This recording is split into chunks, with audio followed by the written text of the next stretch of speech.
तो चलिए स्टूडेंट्स, हम आ गए हैं केसरिया कंपटीशन क्लास में ग्रुप डी का, रेलवे का या अन्य कम्पिटिटिव एग्जाम के साइंस का सॉल्यूशन करने के लिए लाजवाब सॉल्यूशन ये 50 क्वेश्चन का। और इसमें हम लोग देखेंगे कि किस तरीका का सॉल्यूशन है। और हमारा आज मोटिव है, हमारा पंच लाइन जो है आप देख रहे होंगे कि यह हमारा पंच लाइन है, वह हमारी परिस्थिति ही हमारा मोटिवेशन होता है। यानी कि कहने का मतलब है कि कोई हमें क्या मोटिवेट करेगा, हमारा परिस्थिति, खुद का परिस्थिति को देखते हुए हम अगर मोटिवेट नहीं हो सकते तो दुनिया का कोई भी मोटिवेशनल स्पीकर जो होगा वो हमें मोटिवेट नहीं कर सकता है। अगर खुद के परिस्थिति के बारे में हमें नहीं जानकारी है तो अपने परिस्थिति को समझिए और अपना मोटिवेट खूब किया कीजिए, अपने किया कीजिए। किसी के मोटिवेशन की आपको ज़रूरत नहीं है, आपका हालात आपका मोटिवेशन है।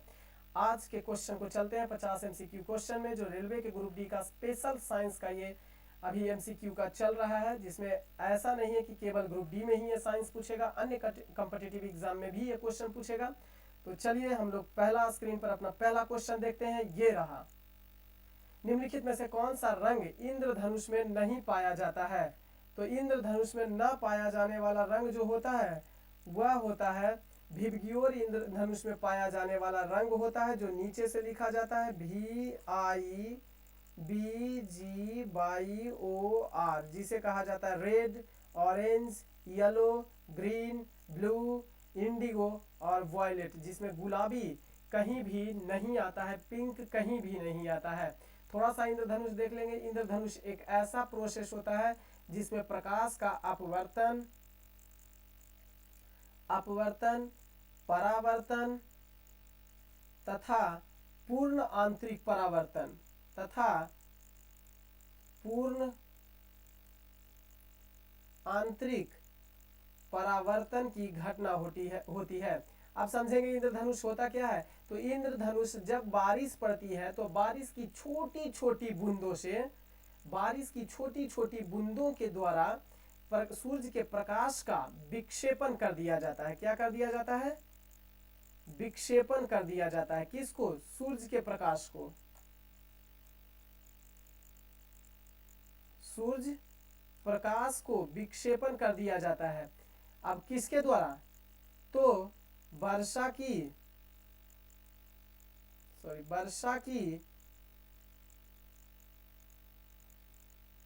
छोटी छोटी बूंदों के द्वारा।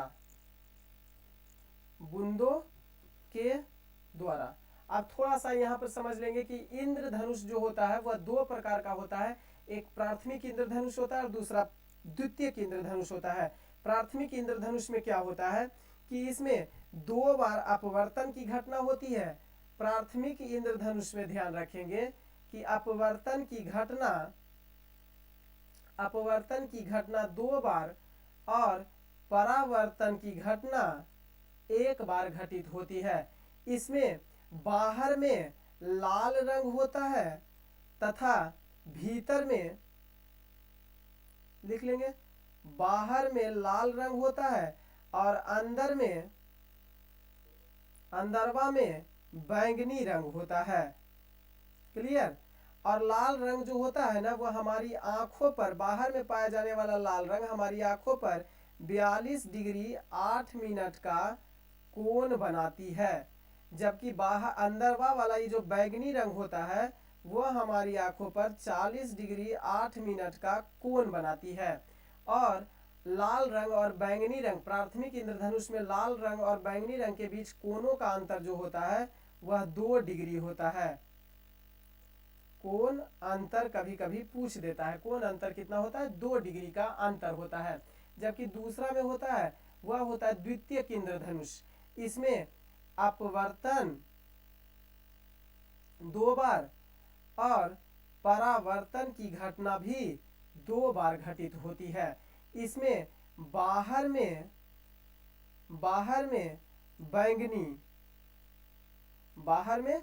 बैंगनी रंग होता है और अंदर में, भीतरवा में लाल रंग होता है। क्लियर? अब इसमें कोण की अगर बात किया जाए तो आंख पर बाहर का बैंगनी रंग जो होता है वह 54 डिग्री 52 मिनट का कोण बनाता है, जबकि अंदरवा वाला ये जो लाल रंग होता है वह 50 डिग्री 8 मिनट का कोण बनाता है हमारी आंखों पर। क्लियर, समझ में आया तो थम्स अप जरूर कीजिएगा। आगे है, क्वेश्चन को देख लेते हैं। खेलों में उत्कृष्टता के लिए दिया जाने वाला पुरस्कार होता है अर्जुन अवार्ड दिया जाता है। आगे देखते हैं, एक भाप इंजन अपने स्रोत से इतना ऊष्मा लेकर, अब देखिए इनपुट अगर इतना डाला जा रहा है तो हमें आउटपुट इतना जूल का मिल रहा है, तो दक्षता बराबर क्या होता है, दक्षता बराबर होता है आउटपुट बटा इनपुट, आउटपुट बटा इनपुट अगुने 100, क्योंकि यह परसेंटेज में पूछ रहा है। आउटपुट 5.4 अगुने 10⁸ जूल है, जबकि इनपुट 3.6 गुने 10⁹ जूल अगुने 100 है। पॉइंट हटा दीजिए, पॉइंट हटा दीजिए, 18 तिया 54 हो जाएगा, 18 दूनी 36 हो जाएगा। यहाँ 10 पर पावर 8, 10 पर पावर 8 खत्म हो जाएगा, एक वो और बच जाएगा क्योंकि नीचे 9 था पावर। तो अब इसको इससे काट दीजिए और 2 से 5 दूना 10 काट दीजिए, यानी 5 तिया 15% आपका आंसर आ गया, यानी दक्षता इंजन का 15% है। क्लियर, बात समझ में आई। चलिए आगे बढ़ते हैं। एक पत्थर है जो 5 मीटर पर सेकेंड के एक समान वेग के साथ ऊपर गुब्बारे से नीचे फेंका जाता है। बताइए कि 50 मीटर की ऊंचाई था तो पत्थर को गिरा दिया गया। जब पत्थर जमीन से टकराएगा तो गुब्बारा जमीन से कितना मीटर ऊंचा जाएगा। अब देख लेते हैं, एक गुब्बारा बना लीजिए, एक गुब्बारा है और यह गुब्बारा देखिए जमीन से कितना है हाइट इसका, 50 मीटर की ऊंचाई पर है, जमीन से 50 मीटर की ऊंचाई पर है। क्लियर है, बात समझ में आया। और 5 मीटर पत्थर को 5 मीटर पर सेकेंड के एक समान वेग से ऊपर गुब्बारे से गिराया जाता है। इसी में गुब्बारा है जिसकी गति कितना दिया हुआ है, गति दिया हुआ है, इनिशियल वेलोसिटी दिया हुआ है, u बराबर दिया हुआ है 5 मीटर पर सेकेंड है। क्लियर, हाइट इसका कितना है भाई, तो 50 मीटर इसकी हाइट है। अब लेकिन गुरुत्वाकर्षण के विपरीत हाइट है, -50 में चल जाएगा, 50 मीटर हो जाएगा। और इसका एक्सेलरेशन जो दिया हुआ है वह 10 मीटर पर सेकेंड है। तो आप कह सकते हैं एक्सेलरेशन माइनस में होगा। क्यों, क्योंकि यह गुरुत्वाकर्षण नीचे लगता है और यह ऊपर की ओर एक्सेलरेशन बता रहा है, तो इसका मतलब माइनस में हो जाएगा। अब हम लोग फॉर्मूला निकाल लेंगे, एस बराबर होता है U T plus half A T square. Clear, U T plus half A T square, यहाँ से हम मान बैठा देंगे -50 बराबर u का मान दिया हुआ है 5 और t लिख देंगे और प्लस t का यहाँ पर हाफ हो जाएगा, a का मान दिया हुआ है -10, t का स्क्वायर लिख दीजिएगा क्योंकि t तो निकालना है। इसको ज्ञात कर लीजिए, 5 बार में काट दीजिएगा, -50 बराबर 5t प्लस, अब तो ये प्लस और माइनस, यहाँ पे माइनस था, ये माइनस, तो यहाँ पे तो माइनस हो जाएगा, तो इसको अभी ही माइनस कर दीजिए।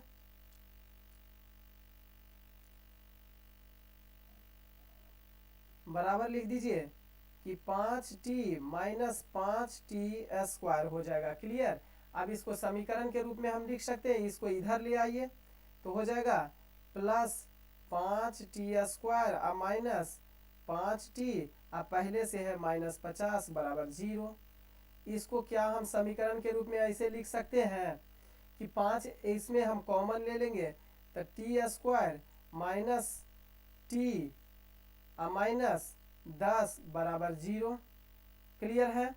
अब इसका हम समीकरण जब निकालते हैं तो समीकरण का फॉर्मूला जैसे कि हम जानते हैं कि क्या होता है, तो समीकरण बराबर फॉर्मूला क्या निकलता है कि हम t जब निकालेंगे, मूलों का योगफल जब हम निकालेंगे, t का मान निकालेंगे, अल्फा का मान निकालेंगे, तो फॉर्मूला क्या हो जाएगा, बराबर हो जाएगा -b plus minus under root b square minus 4ac अब बट्टा 2। यहाँ से हमारा t का मान आ जाएगा, b के जगह पर क्या बैठाएंगे +1, क्योंकि t है +1 बैठा देंगे, b के जगह पर 1 बैठा देंगे, 10 के जगह पर हम लोग c के जगह पर 10 बैठा देंगे। क्लियर, a के जगह पर फिर 1 बैठ जाएगा। तो इसको मान जब हम पुट करेंगे तो हमारा t का मान आ जाएगा कितना, t का मान जो हमारा चलाएगा वह आ जाता है 2, एक बार प्लस रखने पर एक बार माइनस रखने पर, तो माइनस रखेंगे तो 2.7 या फिर 3.7 के रूप में t आ जाएगा। क्लियर, अब थोड़ा सा समझने का प्रयास कीजिएगा। यहाँ t बराबर निकल गया तो चाल बराबर क्या होता है, चाल बराबर दूरी बटा समय होता है। चाल आपको दिया हुआ है, समय दिया हुआ है, तो दूरी आपका निकल जाएगा। यानी हम दूरी अगर निकालेंगे तो हम कह सकते हैं कि चाल दिया हुआ है 5 और गुने समय हमारा क्या चलाया है 3.7। अब इसको हम निकालेंगे तो हमारा मान कितना आ जाएगा, तो हमारा मान लगभग 18.5 मीटर के बराबर आ जाएगा।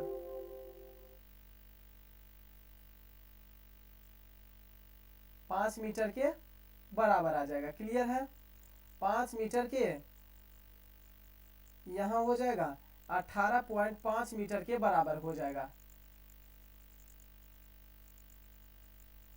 18.5 मीटर के बराबर दूरी आ जाएगा। तो दूरी देखिए, जब 18.5 मीटर का दूरी आ गया तो ऊंचाई पहले से भी दिया हुआ था 50 मीटर। इसको टोटल ऊंचाई को ज्ञात करेंगे, क्योंकि जमीन से ऊंचाई कितना होगा।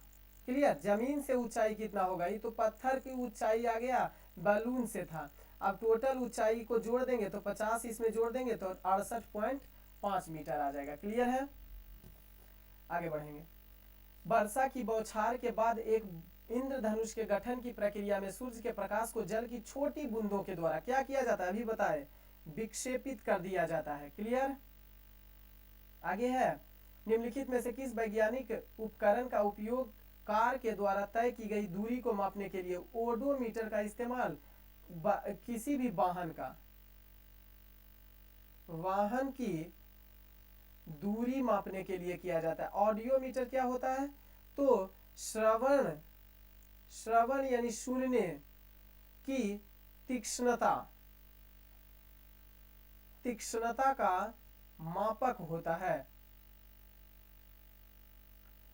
होता है। स्पीडोमीटर वाहन का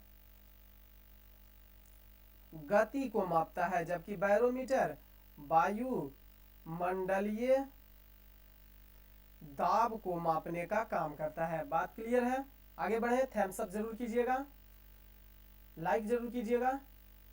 आगे है, निम्नलिखित में से कौन सा एक सदिश राशि है। सदिश का मतलब समझेंगे कि जिसमें दिशा भी हो, जिसमें दिशा प्लस दोनों परिमाण, दिशा एवं परिमाण मौजूद हो, उसे सदिश राशि कहा जाता है। तो बल हमारा जिसमें दिशा भी है और परिमाण दोनों है। बल क्योंकि एक निश्चित दिशा में लगता है, परिमाण ज्ञात होता है उसका, तो बल एक सदिश राशि होता है। क्लियर, बल के अलावा बल आघूर्ण, जड़त्व आघूर्ण,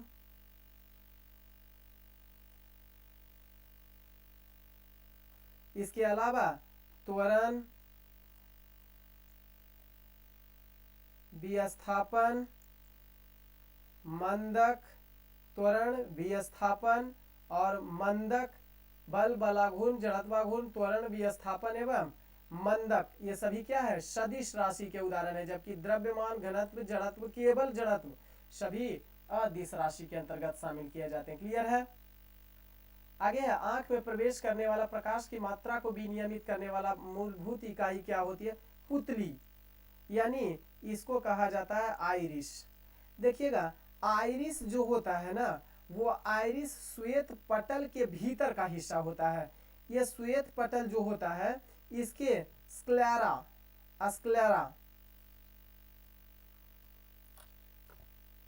श्वेत पटल को स्क्लेरा के नाम से जाना जाता है। यह स्क्लेरा के भीतर का हिस्सा होता है।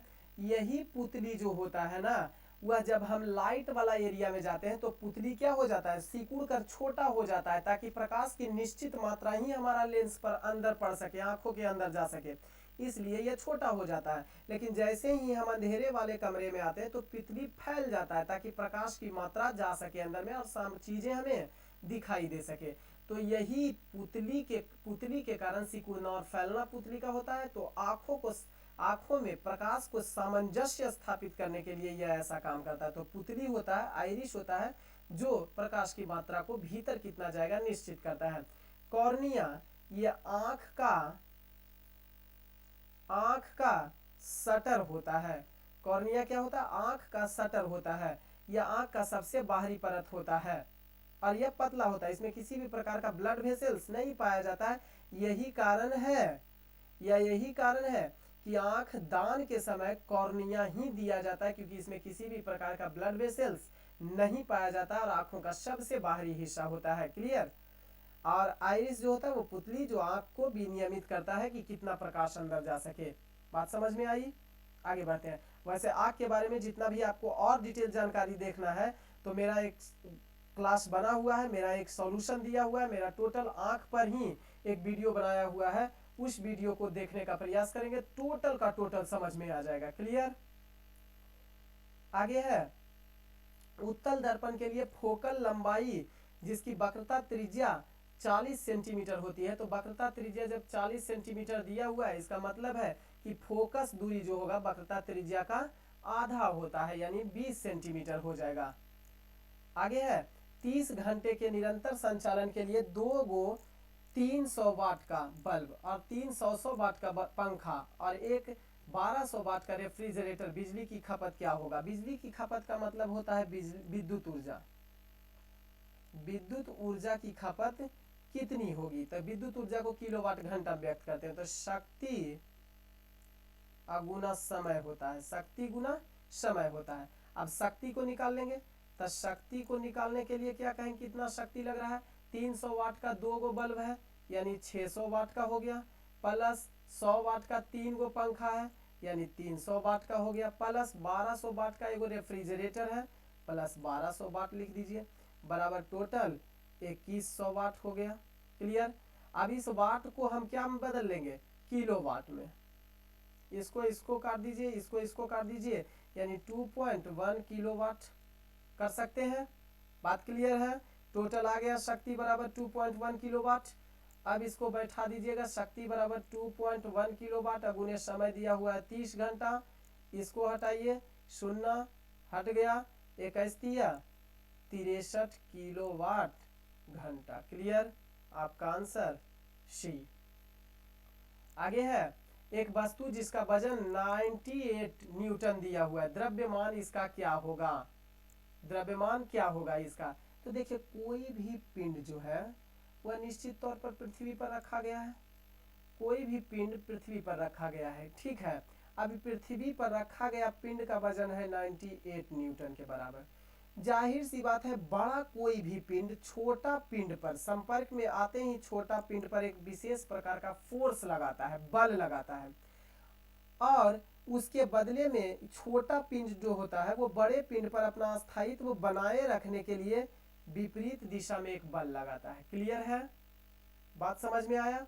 तो देखेंगे पृथ्वी का अपना वजन जो है वह कुछ ना कुछ बल लगाएगा उसी वजन का, और इसके पास वजन क्या है? 98 न्यूटन का बल वजन इसके पास है।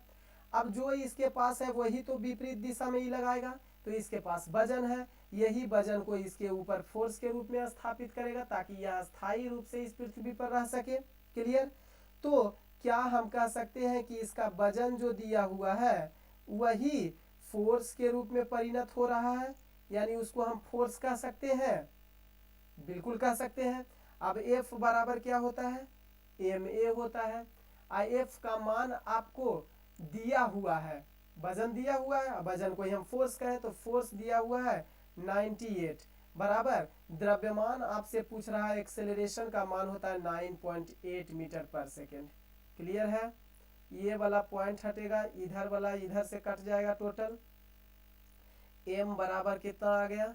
10।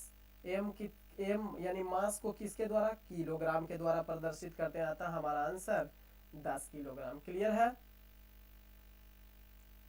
आगे है उस निकाय का वजन क्या होगा जिसका द्रव्यमान दिया हुआ है। ठीक वही क्वेश्चन, इस बार वजन निकालने के लिए कह रहा है, यानी कि वजन को हम क्या फोर्स कह सकते हैं, बिल्कुल कह सकते हैं। बराबर MA होता है, बिल्कुल होता है।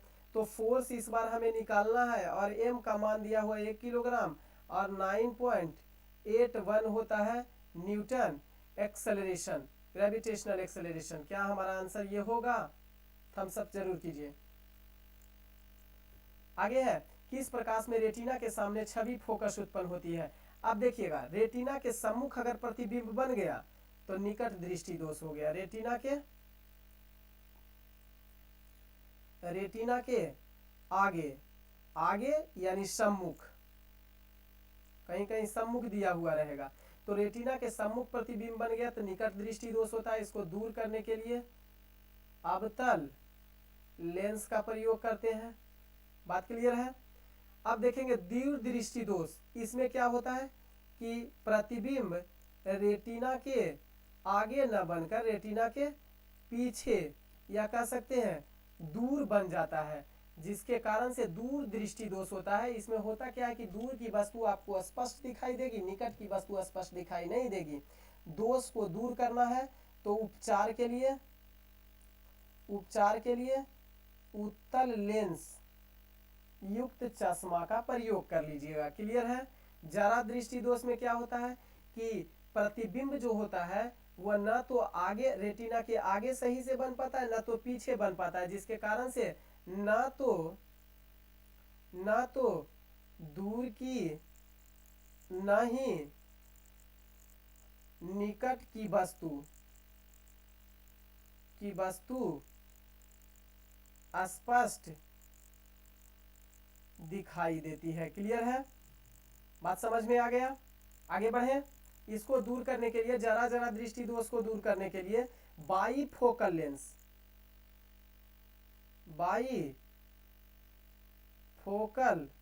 लेंस युक्त चश्मा का प्रयोग करते हैं। आगे बढ़े। चलिए, BCG टीका का उपयोग किया जाता है तपेदित क्षय रोग या यक्ष्मा, इसको याद रखिएगा, BCG टीका का उपयोग जो किया जाता है वह तपेदित रोग के लिए किया जाता है। इसकी खोज, जो इस टीके की खोज जो किया था वह बेसिलस कॉलमेट ज्यूरीन नामक विद्वान के द्वारा किया गया था, तो इन्हीं के नाम पर इसका नाम रख दिया गया BCG। क्लियर है? अब यह किसी भी बच्चों में दिया जाने वाला टीका होता है, तो बच्चों में नवजात शिशु में, नवजात लिख देते हैं, नवजात बच्चों में 0 से 48 घंटा, क्वेश्चन ये भी पूछता है कि BCG का टीका कितने घंटे के अंदर दिया जाना चाहिए या कितने दिन के अंदर दिया जाना चाहिए। तो जन्म से नवजात बच्चों में 0 से लेकर 48 घंटा के भीतर यह टीका BCG का टीका दिया जाता है। बात क्लियर है? आगे बढ़े। देखिए दोस्त, इस चैनल को सब्सक्राइब जरूर कीजिएगा। इतना बेस्ट से बेस्ट सॉल्यूशन हम देंगे ना, इतना बढ़िया बढ़िया क्वेश्चन हम लाएंगे आपको और इतना जबरदस्त सॉल्यूशन करेंगे कि मजा आ जाएगा। अभी तो थोड़ा मजा नहीं आ रहा है, लिखते कब है लिखाता कब है, लेकिन थोड़ा थोड़ा लय में आ जाएगा जब ये सब कुछ परिस्थिति अनुकूल हो जाएगा तो चलिए इस केसरिया कंपटीशन को जरूर सपोर्ट कीजिएगा और हम ज़्यादा अच्छा कंटेंट जोड़ सके, इसके लिए कमेंट कीजिएगा कि कौन सा क्वेश्चन आपसे छूटता है, कौन सा क्वेश्चन में इस डिस्कशन में क्या कमी रह गया। क्लियर है? बात स्पष्ट है? थम्स अप करते रहिए। आगे है, पागल कुत्ता काट लिया। लो बेटा, पागल कुत्ता काट लिया तो रेबीज का टीका दे दिया जाता है। रेबीज का टीका जब दे दिया जाता है तो ऐसा आप सोचते होंगे कि पागल कुत्ता जो काटता है तो कुत्ते को काहे नहीं ठीक कर दिया जाता है, पागला कुत्ता जो होता है उसी को क्यों नहीं ठीक कर दिया जाता है। तो पागल कुत्ता को ठीक करने के लिए बनाया गया टीका, ऐसा नहीं कि दवा नहीं है, लेकिन इतना महंगा दवा है कि संभव ही नहीं है कि पागल कुत्ता को दिया जा सके। तो उसके बदले में जिस व्यक्ति को पागल कुत्ता काट लिया जाता है उसी को रेबीज का टीका दे दिया जाता है, जिसके कारण से उसका उन्मूलन हो जाता है। रेबीज जब हो जाता है ना, तब मांसपेशी यह क्या करता है, तंत्रिका तंत्र को प्रभावित कर देता है, जिसके कारण से कभी कभी कुत्ता का आवाज बोलने लगता है, आदमी कुत्ता के जैसा ही भूखने लग जाता है, बोलने लग जाता है। रेबीज एक वायरल डिजीज होता है, वायरस के द्वारा होने वाला रोग होता है। क्लियर है? बढ़े आगे। किसी पदार्थ में ताप परिवर्तन के दौरान संभारित ऊष्मा ऊर्जा किस रूप में परिणत हो जाती है? तो देखिएगा, ताप में जैसे ही परिवर्तन होगा ना, तो किसी भी पदार्थ का गतिज ऊर्जा में परिवर्तन हो जाएगा। ताप में परिवर्तन होने पर उसके गतिज ऊर्जा में परिवर्तन हो जाता है, और कहा जाता है कि ताप में परिवर्तन उसके गतिज ऊर्जा के समानुपाती होता है, गतिज ऊर्जा के बराबर होता है। क्लियर है? बात आगे बढ़े। चलिए, एक वस्तु है, 125 न्यूटन का बल कार्य कर रहा है, उस वस्तु की दिशा 5 मीटर तक हटाया जाता है, कार्य किया जाता है कितना? तो कार्य बराबर हम जानते हैं कि बल गुने विस्थापन होता है, कार्य बराबर बल गुने विस्थापन होता है। बल क्या होता है? बल दिया हुआ 125 न्यूटन, विस्थापन 5 न्यूटन।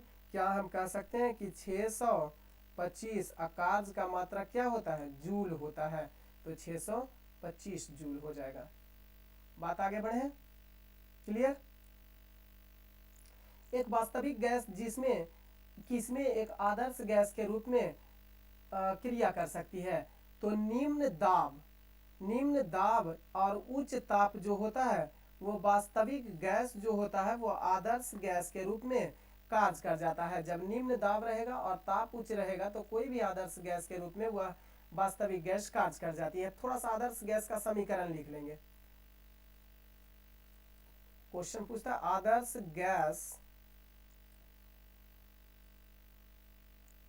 आदर्श गैस का समीकरण होता है PV बराबर nRT, PV बराबर nRT। अब P क्या होता है? प्रेशर। क्लियर? V क्या होता है? वॉल्यूम। N क्या होता है?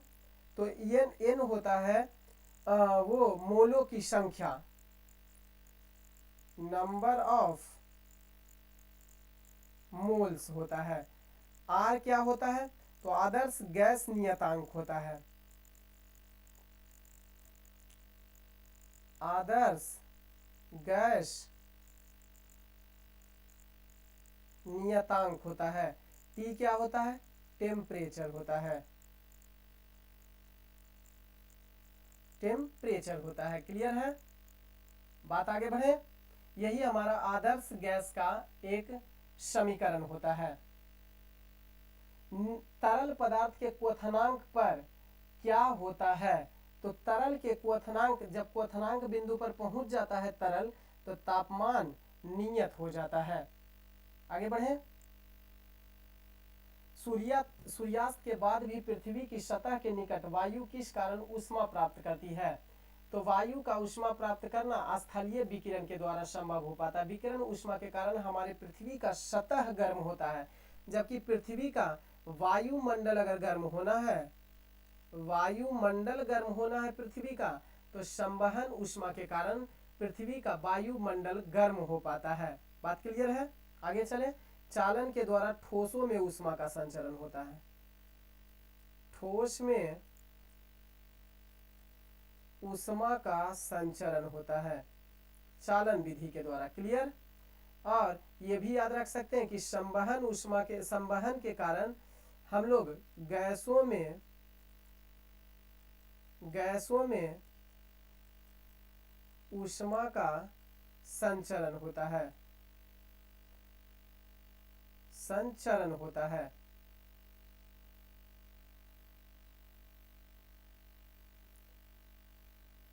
संचरण होता है। क्लियर है? आगे बढ़े। चलिए, रेडियोधर्मी तत्वों को निम्नलिखित में से किस में रखा जाता है? जितने भी रेडियोधर्मी तत्व होते हैं वह आवर्त सारणी के अंतर्गत शामिल किया जाता है। आगे है 15 किलोग्राम द्रव्यमान की एक वस्तु 7 मीटर पर सेकेंड के एक समान वेग से गति कर रही है, उस वस्तु का गतिज ऊर्जा क्या हो जाएगा? गतिज ऊर्जा काइनेटिक एनर्जी बराबर होता है 1/2 mv²। अब 1/2 m का मान कितना दिया हुआ है? 15 किलोग्राम, क्लियर है। और v² 7 गुने 7 दिया हुआ है, क्लियर है। अब जब इसको हम काटेंगे तो 15 सते 75 से 105 गुने 7/2 हो जाएगा, बराबर 7 पचे 35, 3 और 7 इकाई 7/2 हो जाएगा। इसको जब हम पूरी तरीका से काटेंगे तो 367.5 हो जाएगा। चूंकि एनर्जी निकाल रहे हैं, काइनेटिक एनर्जी निकाल रहे हैं, तो इसका मान क्या हो जाएगा? जूल में। अतः आंसर सी। क्लियर, बढ़े आगे। इस बात को ध्यान देना है कि जूल में होता है काइनेटिक एनर्जी। अब ऐसा नहीं कि मीटर सेकेंड मान दीजिए, ऊर्जा का मात्रक जूल में होता है। चाहे तो वह गतिज ऊर्जा रहे या स्थितिज ऊर्जा रहे। लैंथेनम की परमाणु संख्या कितनी होती है? लैंथेनम की परमाणु संख्या 57 होती है।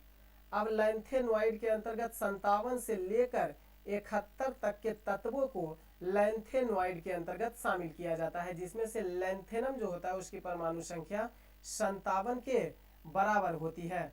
क्लियर है, लैंथेनम जो होती है वो 57 के बराबर होती है।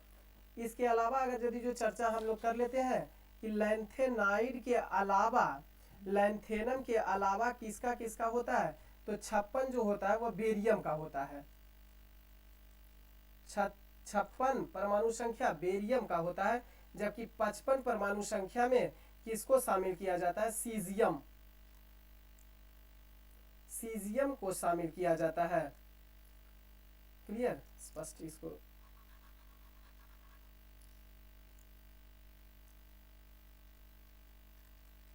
सीजियम को शामिल किया जाता है। 58 परमाणु संख्या सेरियम का होता है। क्लियर है, आगे बढ़े। किसी लहर की, उस लहर की यात्रा की दिशा, कहा किसी लहर की तीव्रता जो होता है, इसको भरना है। किसी लहर की तीव्रता उस लहर की यात्रा की दिशा के लंबवत प्रति इकाई क्षेत्र में ऊर्जा के स्थानांतरण की दर को तीव्रता कहा जाता है। क्लियर है, आगे है। निम्न में कौन सा विद्युत चुंबकीय तरंग इसमें से नहीं होता है? तो एक्सरे तो है, इंफ्रारेड रे, अवरक्त किरण जिसे कहा जाता है वो भी है, सूक्ष्म तरंग है, लेकिन एनोड रे नहीं होता है। अब देख लेंगे विद्युत चुंबकीय तरंग कौन कौन सा होता है। तो याद रखने के लिए हम लोग ट्रिक याद रखते हैं। रेडियो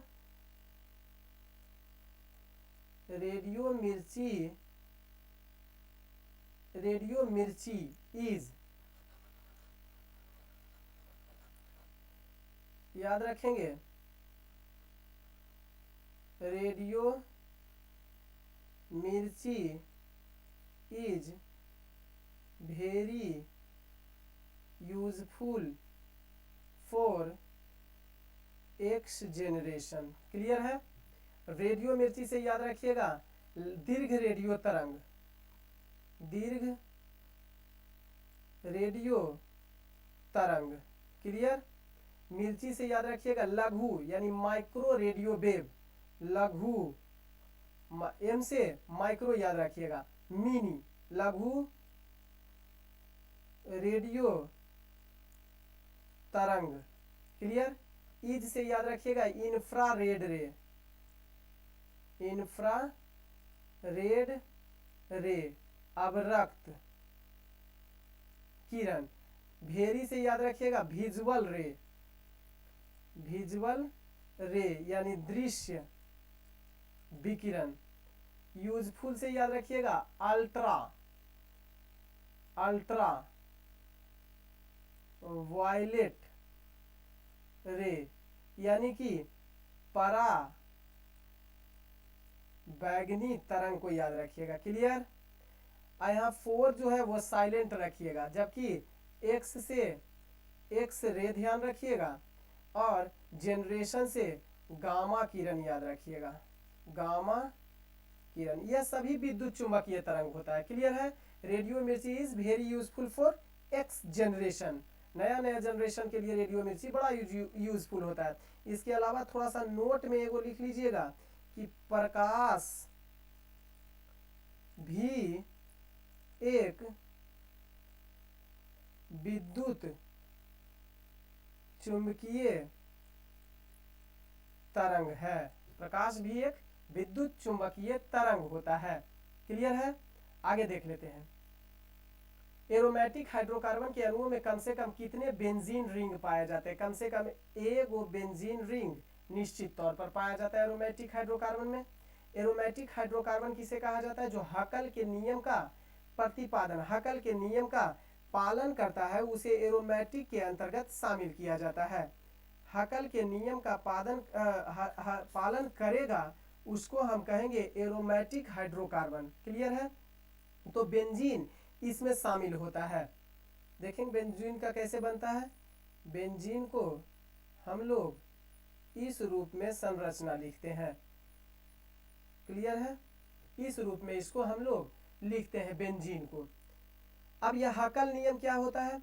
तो हकल ने चक्र एरोमेटिक हाइड्रोकार्बन की पहचान के लिए चक्रीय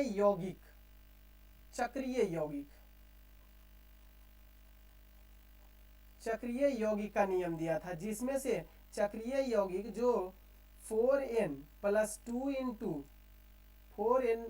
2 इंटू पाई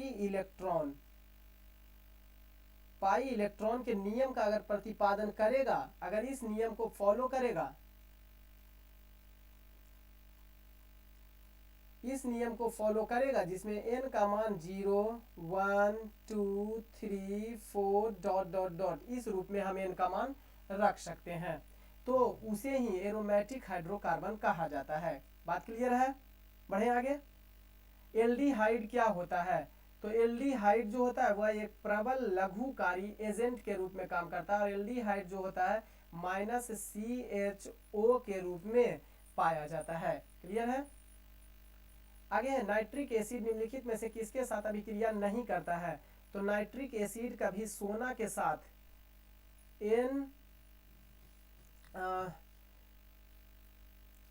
याद रखिएगा कि हम लोग जानते हैं कि एक होता है नाइट्रिक एसिड HNO3 + HCl, इसको क्या नाम दिया जाता है?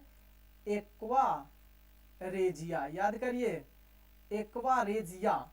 HNO3 + HCl एक्वारेजिया होता है, और इसका अनुपात एक्वारेजिया में 1 होता है और HCl का अनुपात 3 होता है। इस अनुपात में एक्वारेजिया पाया जाता है कि HNO3 का अनुपात 1 और HCl का अनुपात 3 होता है। इसमें सोना कोई अभिक्रिया नहीं करता है, बल्कि इस एक्वारेजिया में सोना क्या हो जाता है? घुल जाता है। क्या हो जाता है? घुल जाता है सोना। क्लियर है? फ्रुक्टोज का सूत्र क्या होता है? फ्रुक्टोज का सूत्र C6H12O6 होता है। यह फ्रुक्टोज जो होता है ना, वो मोनोसैकराइड्स कार्बोहाइड्रेट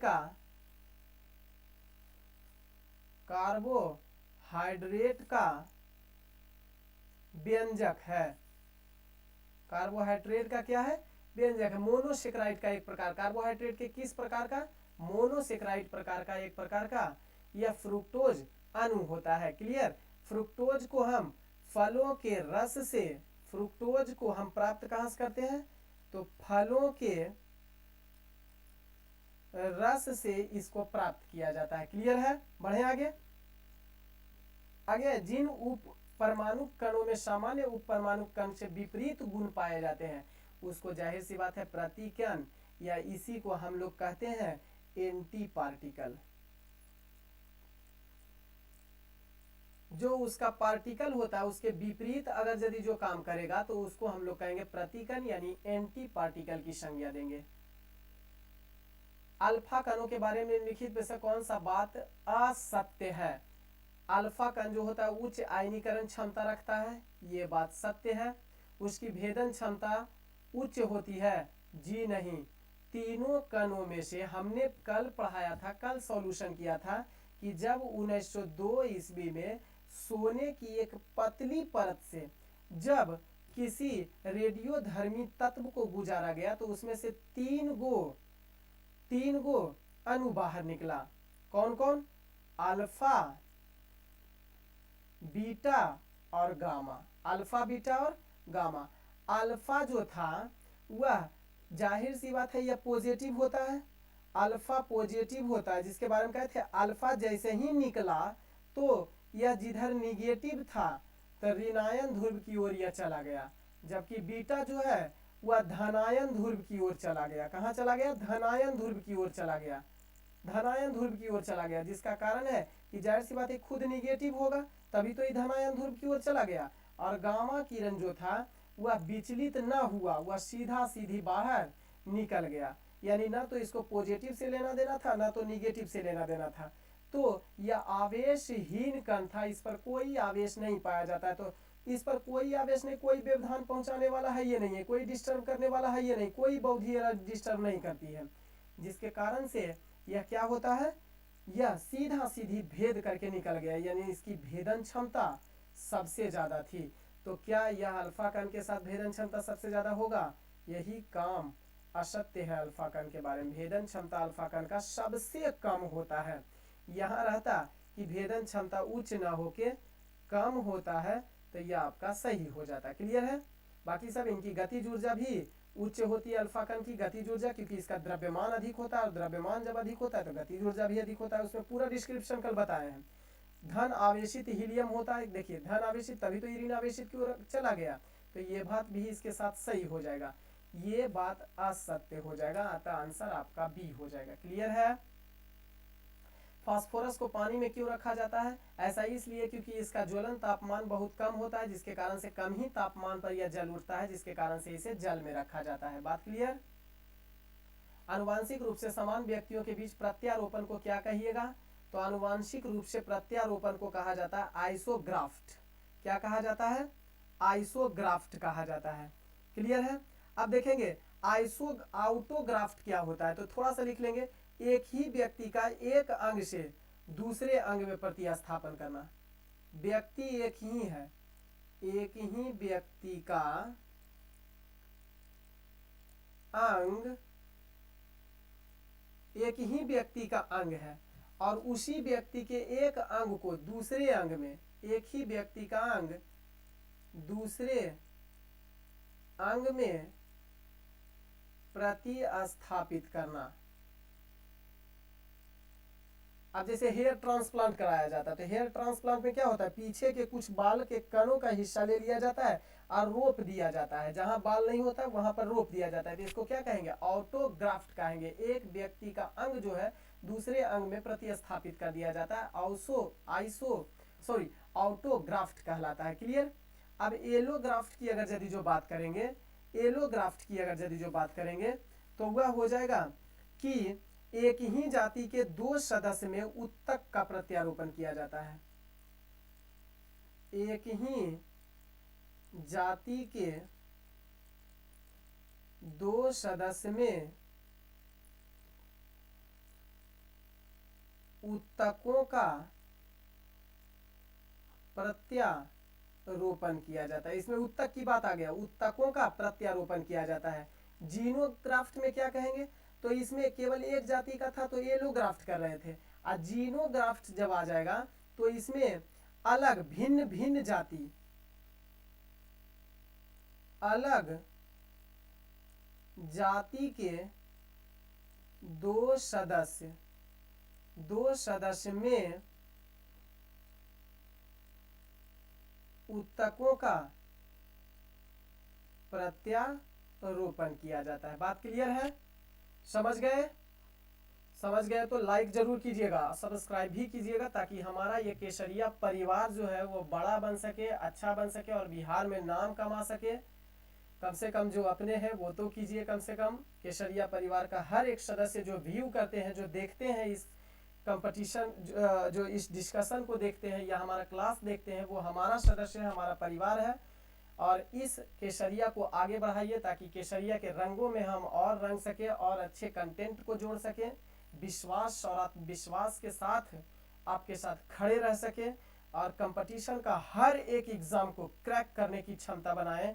इतना सपोर्ट करने का कोशिश कीजिए। हम विश्वास आपको दिलाते हैं कि जितना भी हम कंटेंट देंगे वो सभी रिलेटेड कंटेंट देंगे, एग्जाम से रिलेटेड, जो क्रैकर होगा, क्वेश्चन क्रैकर होगा एग्जाम का। समझ में आया? चलिए सब्सक्राइब जरूर कीजिएगा, बढ़ावा जरूर दीजिएगा, शेयर भी कीजिएगा। कहा जाता है कि बढ़ा जाता है तो अपनों का साथ लेकर ही बढ़ा जाता है आगे, इसलिए अपने लोग कम से कम साथ दीजिए। चलिए आगे देख लेते हैं। फास्फोरस का बात चर्चा, नई MS एक्सेल की बात कर रहा है। MS इसको बना दीजिएगा। MS एक्सेल वर्कशीट में स्तंभों की अधिकतम संख्या कितनी होती है? तो स्तंभ की बात कर रहा है। स्तंभ मतलब कॉलम, कॉलम की बात कर रहा है तो 200 अधिकतम 256 होती है। लेकिन अगर हम पंक्ति की बात कर लेंगे, रो की बात करेंगे, यानी पंक्ति की बात कर लेंगे तो न्यूनतम पंक्ति की संख्या 65 से लेकर और अधिकतम 536 पंक्ति पाया जाता है MS एक्सेल में। क्लियर? तो इसका आंसर 256 हो जाएगा, यानी 2 पर पावर 8 हो जाएगा। आगे है वेब पेज का उपयोग करके बनाया जाता है। क्या बनाया जाता है भाई?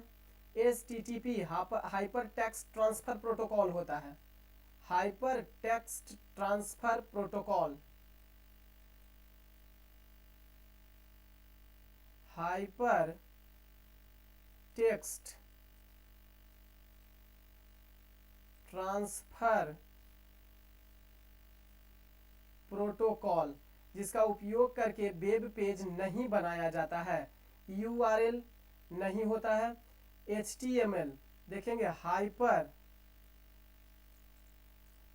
टेक्स्ट मार्कअप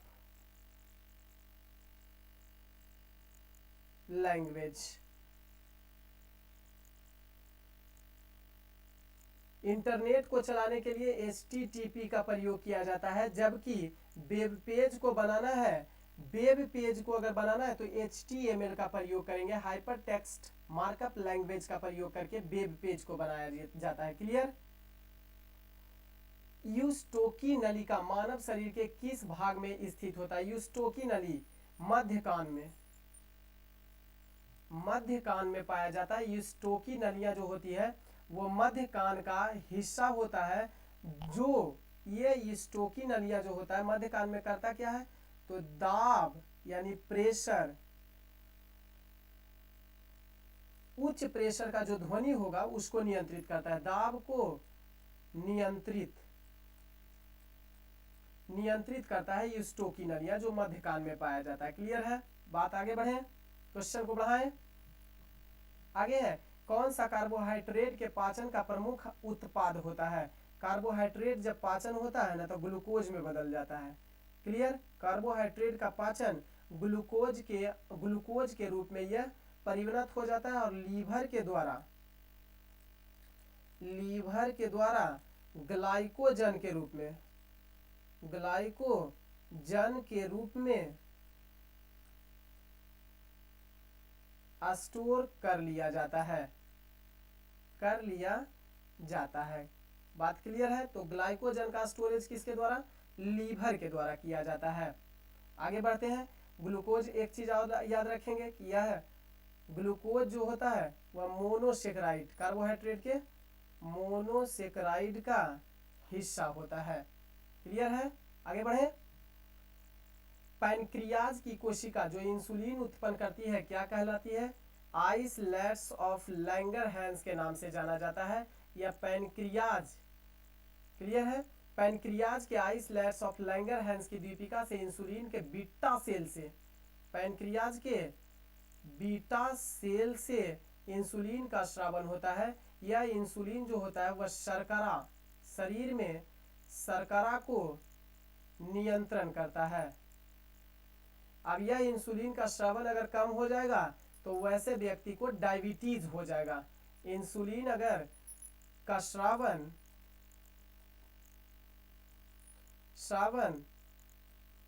कम होने से डायबिटीज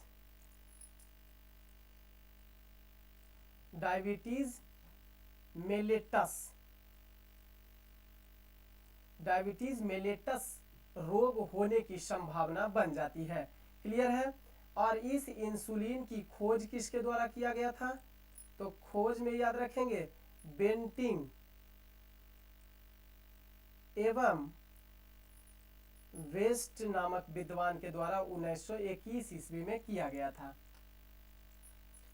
सिग्मोइड कोलन किसका भाग होता है? सिग्मोइड कोलन यह जो होता है वो बड़ी आंत का एक हिस्सा होता है, सिग्मोइड कोलन।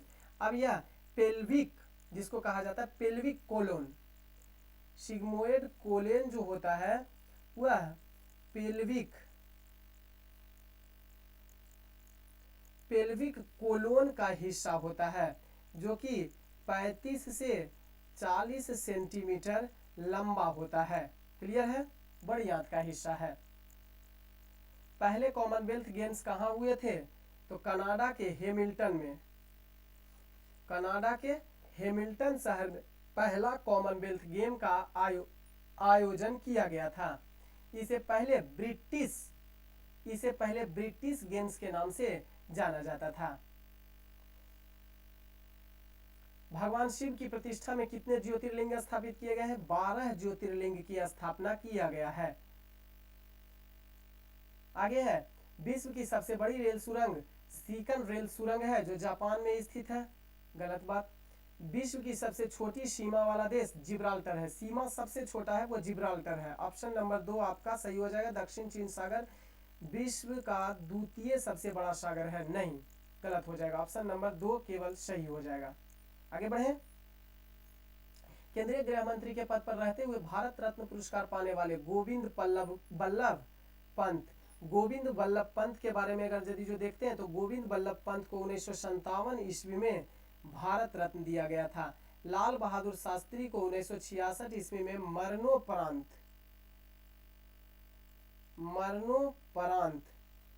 भारत रत्न 1966 ईस्वी में दिया गया था। ध्यान रखेंगे कि मरणोपरांत भारत रत्न प्राप्त करने वाले पहले व्यक्ति, मरणोपरांत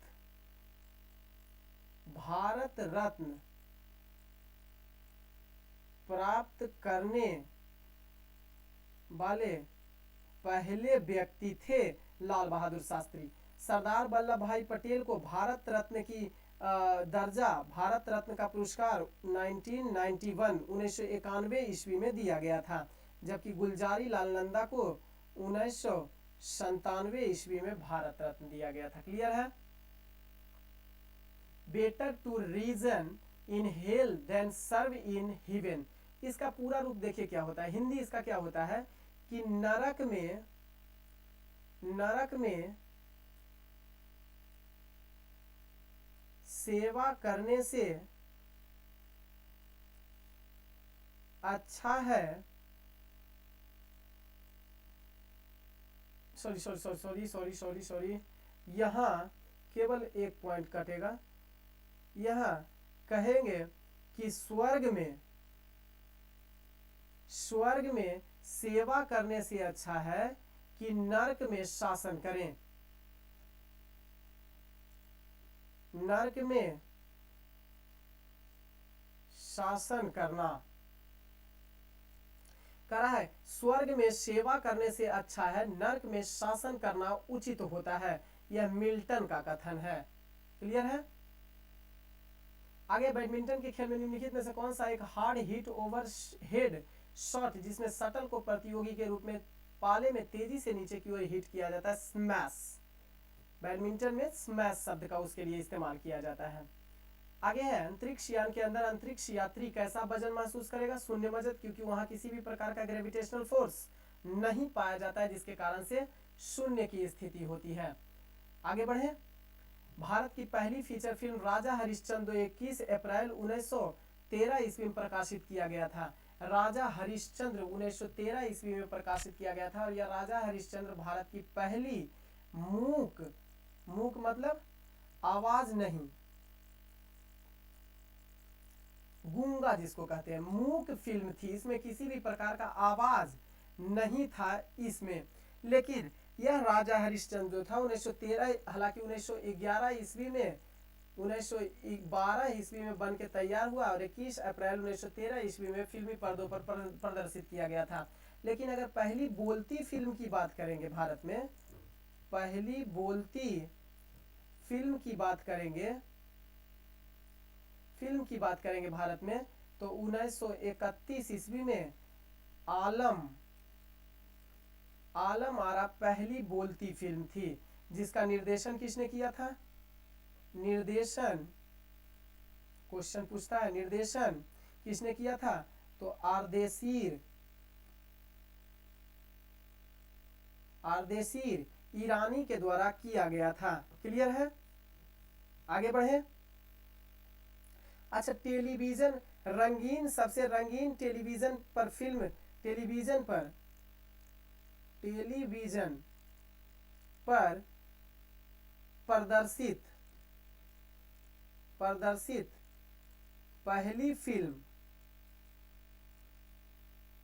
पहली फिल्म कौन सी थी? झांसी की रानी।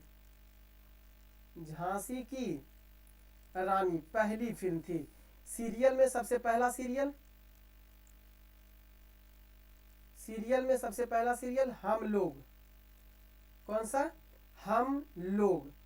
क्लियर है? आगे बढ़े। ब्रिक्स में अक्षर बी किस देश को प्रदर्शित करता है? तो ब्राजील को।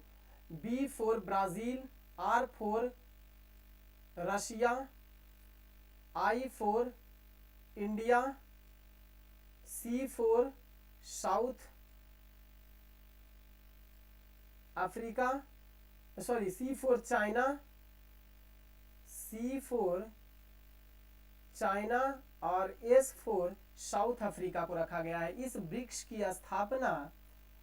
की स्थापना 2009 में किया गया था। ब्रिक्स की स्थापना जो 4 देशों के द्वारा, ब्राजील, रसिया, इंडिया और चाइना के द्वारा एक अंतरराष्ट्रीय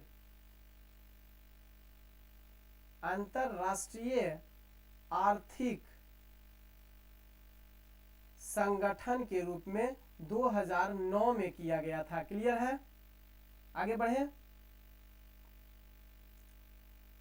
टाइफाइड किसके कारण से हो जाता है? तो टाइफाइड जो होता है वह जीवाणु के कारण होने वाला रोग होता है। कहते हैं कि डीप सीटी का कुटनी है। जीवाणु के द्वारा होने वाला रोग में याद रखते हैं डीप सीटी का कुटनी है। जैसे कि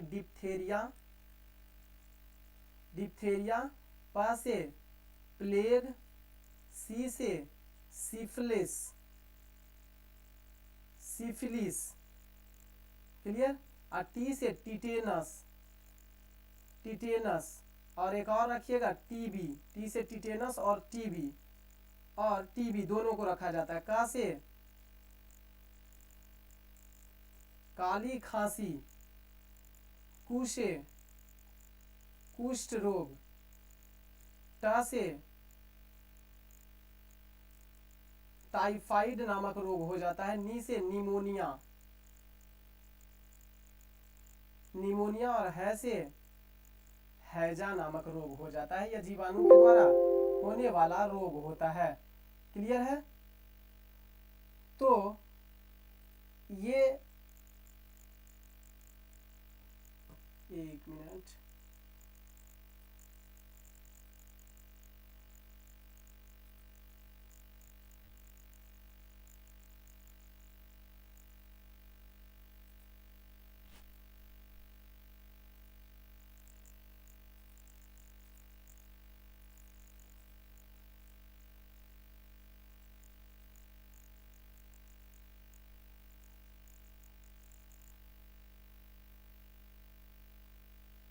टाइफाइड तो ये आपका जीवाणु के द्वारा होने वाला रोग था। डीप सीटी का कुटनी है। अब आगे है जीवन की मूल इकाई क्या होती है? तो जीवन की मूलभूत इकाई जो होती है वह सेल होता है। इस सेल की खोज रॉबर्ट हुक के द्वारा सन 1665 ईस्वी में किया गया था। लेकिन यह जो रॉबर्ट हुक ने सेल को खोजा वह एक मृत कोशिका था। मृत कोशिका की खोज किया, जबकि जीवित कोशिका की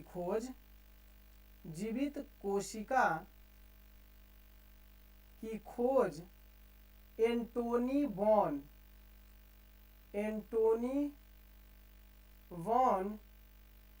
ल्यूवेन हॉक के द्वारा किया गया था। कब किया गया था?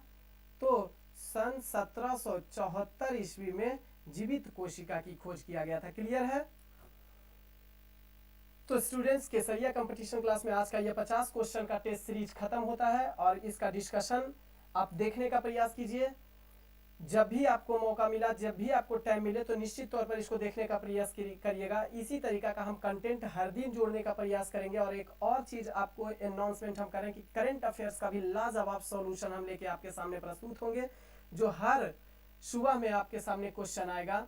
और हमें अब लाइव आने का भी अब मैसेज आ गया है, तो हम अब लाइव आके भी करंट अफेयर्स या किसी एक क्लास को हम जरूर लेने का प्रयास करेंगे। आप केसरिया कंपटीशन क्लास को आप केवल प्यार देते रहिए, लाइक सब्सक्राइब जरूर कीजिए ताकि इसको और बढ़ावा मिल सके, ये और बढ़े।